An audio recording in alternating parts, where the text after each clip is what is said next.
New airport rules plan to get rid of boarding passes and check in and go fully digital. The way it works, passengers would download a biometric passport on their phone, drop off their luggage, and go through security after a face scan. Then you'd board the plane without showing your ticket or a passport at all. But what does that all mean for your privacy? Let's ask Kurt, the cyber guy. He joins us now.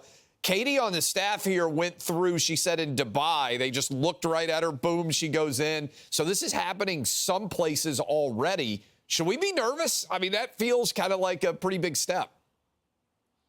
Well, Clay, good morning to you. I'm wondering, who's in control of all of this data? Great question. Who is going to be the one that keeps the safety of all our deeply personal facial recognition data safe that matches to our credentials? It is what people are calling the biggest shakeup in the airline industry in at least 50 years. Airlines and airports doing away over the next 3 years with the check-in process, as well as scanning a boarding pass. That'll all go away. A biometric digital travel credential will be created, or you could use your smartphone. It's going to show your face to a scanner when you enter the airport, and boom, you're in, just like Clay was saying.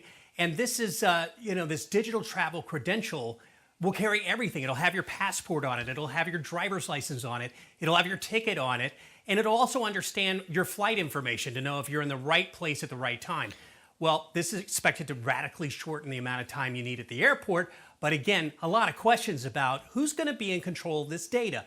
We already know that all they're telling us, Clay, is that as far as what you and I scan in, that when we go to the airport and we scan our faces, that within 15 seconds, our data is going to be wiped from that reader.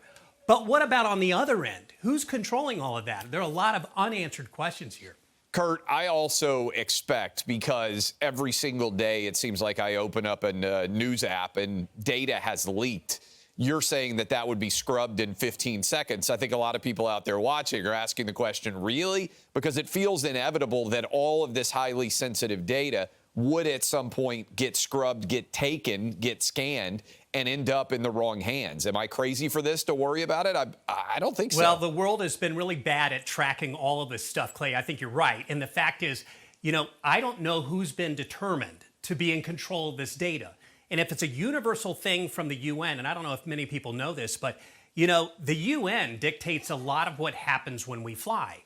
And they're the ones that are behind why we have the universal language or the global language at airports is English. So they also determine these sorts of things. So be actually very curious to see what Rachel's husband, Secretary Sean, thinks about this when it hits his desk, because it inevitably will. No doubt. We got some connections here in the studio. Kurt, you do fantastic work. You can get his CyberGuy Report newsletter along with his free scam survival guide at cyberguy.com. Thanks a ton, Kurt. Good to see you.